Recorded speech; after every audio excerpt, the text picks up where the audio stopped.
I can say that I know David from working with him on the joint NPA steering committee for wards 2 and 3, and David proposed last year. He wanted one of his pet things was disc golf. And he wanted to take an area in the Intervale and cut down the trees and make it just for the yuppies that want to play disc golf. And that's the Old North End is a working class neighborhood, as you say, and most of them never heard of disc golf before. And I couldn't understand why he would, as a representative, want to use public land. And the worst part of it was that this is an area where homeless people camp. And he wanted to wipe out the homeless camp so that his yuppie friends could play disc golf. And this is someone who represents us in the city council.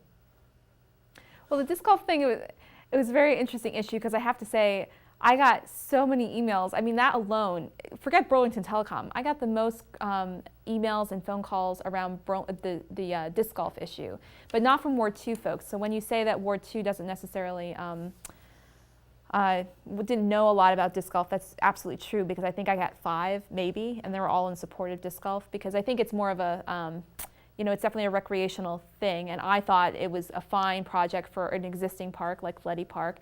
And I think part of what Councilor Bresniak was proposing was actually using space that was on the capped landfill that was in the Intervale, sort of behind Manhattan Drive.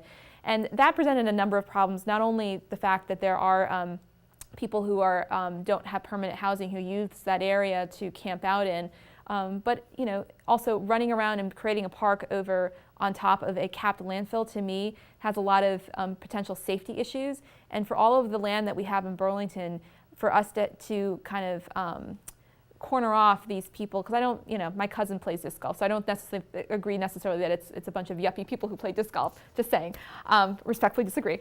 But I think that there's better and more places that we can use that have existing facilities, because it is a recreational thing, and if parts of Burlington's population want to do a particular recreational activity, we should make other spaces available. Because we have a lot of great parks and we all have to use them cooperatively because it's everybody's space. So yeah, I have to say I disagreed with his idea to use the capped landfill. It's just not, for practical purposes, it's just not a safe place, I think, to put a recreational activity on top of. Especially considering that the homeless people are using it. Right. And they live there in the coldest part of the winter in their tents, and we need to help them, not wipe out their community. Right, right. Are you still concerned about bicycle safety, and can anything be done to make the city safer for bicycles? Absolutely. I think it was within the last year or so that there was actually, I think she's on the biking team up at UVM. She was hit actually. I think it might have actually been right in the heart of Ward 2, is sort of near the Pearl Street bevy, or the Pearl Street a beverage store. And she was hit by a car that was turning and not watching for bikers. And Burlington, I want to encourage more biking, but certainly people aren't going to bike more if the roads aren't safe and if there isn't, I think, better education and awareness both for pedestrians, bikes, and for cars, all three, because there's certainly people in each of those categories who aren't mindful enough about safety for the other entities out there. Local Motion is a great local community organization that has started a new initiative to really educate all three of those, cars, bikers, and pedestrians, on kind of the laws of the road and how to do safe signals if you're a biker, and how to be more mindful as a driver of bikers and walkers out there.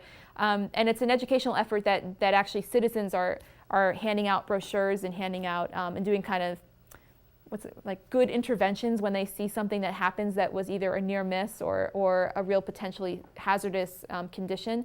And while it's harder to catch cars necessarily, both the police are partnering with this and a lot of community members. So I think it's a great new initiative that will hopefully bring more awareness, especially when it gets a little bit warmer and there are more bikers out again. They just started it, I think, at the end of last summer. They came to the MPA, I think, in the fall at some point to talk about it. And so I just think that this is a great new initiative to really build the education. But I think where we can, I think we need to also put in good bike paths and make sure that sidewalks are usable so people aren't forced into using the streets when they have the option to use the sidewalk in terms of pedestrians. Because I know the Old North End, some of the sidewalks are not great. So, you know, we don't want to have to give people the only option to have to walk out in the street and potentially put themselves at risk when the city isn't keeping up with good sidewalk care.